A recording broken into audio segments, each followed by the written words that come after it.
FLN ಕಲಿಕಾ ಹಬ್ಬವು ಶಿಕ್ಷಣ ಇಲಾಖೆ ಹಾಗೂ ಎಲ್ಲ ಪಾಲಕ ಪೋಷಕರನ್ನ ಜೋಡಿಸುವ ಯೋಜನೆಯಾಗಿದೆ. 5 ದಿನಗಳ ಕಾಲ ಈ ಕಾರ್ಯಕ್ರಮದ ತಯಾರಿ ಸಹಿತ ಲಕ್ಷ್ಮೀಪುರ ಕ್ಲಸ್ಟರ್ ಶಾಲೆಗಳಲ್ಲಿ ಮಕ್ಕಳ ಕಲಿಕಾ ಚಟುವಟಿಕೆಗಳು, ವಿವಿಧ ಕಲಿಕಾ ಉಪಕರಣಗಳು, ವಿದ್ಯಾರ್ಥಿಗಳೊಂದಿಗೆ ಶಿಕ್ಷಕರು ಸೇರಿಕೊಂಡು ತಯಾರಿಸಿದ ಎಫ್ಎಲ್ಎನ್ ಕಲಿಕಾ ಹಬ್ಬದ ಕಾರ್ಯಕ್ರಮಕ್ಕೆ ಸಿದ್ಧತೆ ಮಾಡಿಕೊಂಡು ಪ್ರದರ್ಶನದಲ್ಲಿ ವಿದ್ಯಾರ್ಥಿಗಳು ಭಾಗವಹಿಸಿದ್ದಾರೆ ಎಂದು ಸಿಆರ್ಪಿ ರಾಮಣ್ಣ ಗುಂಜಾಳ ಅವರು ಹೇಳಿದ್ದಾರೆ. ಸುರಪುರ ತಾಲೂಕಿನ ದೇವಿಕೇರ ಗ್ರಾಮದ ಸರ್ಕಾರಿ ಮಾದರಿ ಹಿರಿಯ ಪ್ರಾಥಮಿಕ ಪಿಎಂ ಶ್ರೀ ಶಾಲಾ ಆವರಣದಲ್ಲಿ ಸಮೂಹ ಸಂಪನ್ಮೂಲ ಕೇಂದ್ರ ಲಕ್ಷ್ಮೀಪುರ ಕ್ಲಸ್ಟರ್ ವತಿಯಿಂದ ಹಮ್ಮಿಕೊಂಡಿದ್ದ ಕಲಿಕಾ ಹಬ್ಬ ಕಾರ್ಯಕ್ರಮದಲ್ಲಿ ಭಾಗವಹಿಸಿ ಮಾತನಾಡಿ, ಮಕ್ಕಳಿಗೆ ಕಲಿಕೆಯು ಅತಿ ಸುಲಭವಾಗಿ ತಿಳಿಸುವ ವಿಧಾನವಾಗಿದೆ. ವಿಷಯವನ್ನ ಅನುಕೂಲಿಸುವ ಹಾಗೂ ಉತ್ತಮ ಗುಣಮಟ್ಟದ ಕಲಿಕೆಯೊಂದಿಗೆ ಸರಳ ಕಲಿಕೆ ಉತ್ತಮಪಡಿಸುವುದಾಗಿದೆ ಎಂದು ಹೇಳಿದರು. ಕಾರ್ಯಕ್ರಮ ಉದ್ಘಾಟಿಸಿದ ಪಿಎಂ ಶ್ರೀ ಪ್ರೌಢಶಾಲೆಯ ಮುಖ್ಯೋಪಾಧ್ಯಾಯರು ಆರ್ಕೆ ಕೋಡಿಹಾಳ, ಅದೇ ರೀತಿ ಸುರಪುರ ವಲಯದ ಬಿಆರ್ಪಿ ಪ್ರೌಢ ವಿಭಾಗ ಶ್ರೀ ಖಾದರ್ ಪಟೇಲ್ ಅವರು ಮಾತನಾಡಿ, ಕಲಿಕೆಯಲ್ಲಿ ಹಿಂದುಳಿದ ಮಕ್ಕಳಿಗೆ ಎಫ್ಎಲ್ಎನ್ ಕಲಿಕೆಯು ಪರಿಣಾಮಕಾರಿಯಾಗಿದೆ ಎಂದು ಹೇಳಿದರು. ಅವಾಗ ನಿಮಗೆ ಯಾವ್ದು ಪ್ರಶಸ್ತಿ ಬರುತ್ತೆ. ಇಲ್ಲಿ ನಾವು ಯಾವುದೇ ರೀತಿಯ ಪ್ರಶಸ್ತಿಗಳನ್ನು ನೀಡಿದರೂ ಸಹ ಪ್ರಶಸ್ತಿ ಇಲ್ಲ. ಅದಕ್ಕೆ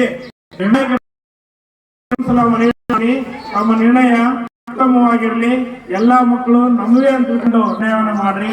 ಆಮೇಲೆ ಈ ಒಂದು ಲಕ್ಷ್ಮೀಪುರ ಕ್ಲಸ್ಟರ್ ನ ದೇವಿಕೇರಿ ಶಾಲೆಯಲ್ಲಿ ಅದ್ದೂರಿಯಾಗಿ ಆಚರಣೆ ಮಾಡ್ತಾ ಇದ್ದೀರಿ. ಅದಕ್ಕೆ ನನ್ನ ಶುಭಕಾಮನೆ.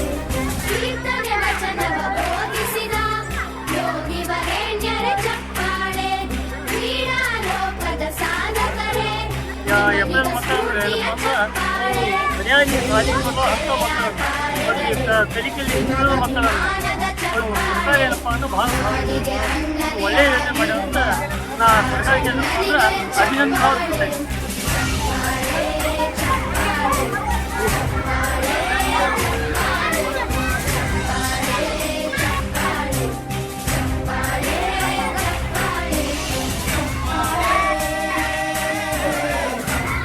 ಅಪ್ಪ ಅಮ್ಮ ಮಗಳು ಗೊಂಬೆ ಝೂಕ್ ಹೋಗಿದ್ರು. ಟಿಕೆಟ್ ತಗೊಂಡ್ ಒಳಗ್ ಬಂದ್ರು.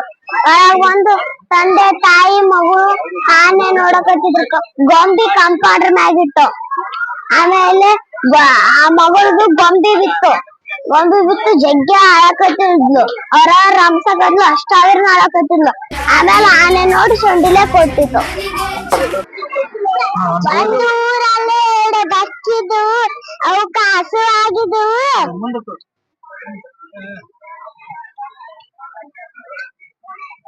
ಅವು ಹಸುವಾಗಿದ್ದು ಊಟ ಹುಡ್ಕಾಗಿದ್ವು. ಒಂದು ಮನೆಯಲ್ಲಿ ಊಟ ಸಿಕ್ಕಿತ್ತು. ಹೊತ್ಕೊಂಬಂದು ಜಗಳ ಆಡಕತ್ತಿದ್ವು. ಅವಾಗ ಬಾಳ ಬಂದಿಗೆ ಸಂದು ಸಮ ಮಾಡಿ ಕೊಡಂತ ಅದ್ರ ಬೆನ್ನ ಹಾಕಿ ಇದ್ರಾಗ ಬೆನ್ನ ಹಾಕಿತ್ತು. ಇದ್ರಾಗ ಜಗ್ಗದಂತ ತಿಂತು, ಇದ್ರಾಗ ಜಗ್ಗದಂತ ಮತ್ತೆ ತಿಂತು, ಇದ್ರಾಗ ಜಗ್ಗದಂತ ಮತ್ತೆ ತಿಂತು, ಇದ್ರಾಗ ಜಗ್ಗದಂತ ತಿಂತು. ಮತ್ತ ತಿಂದು ಖಾಲಿ ಮಾಡಿ ಹೋಯ್ತು. ದಕ್ಕಿನ ಮೋತಿ ಸಪ್ಪಗಾಯ್ತು. ಅವಾಗ ಇಬ್ಬರ ಜಗಳ, ಮೂರನವರಿಗೆ ಲಾಭ.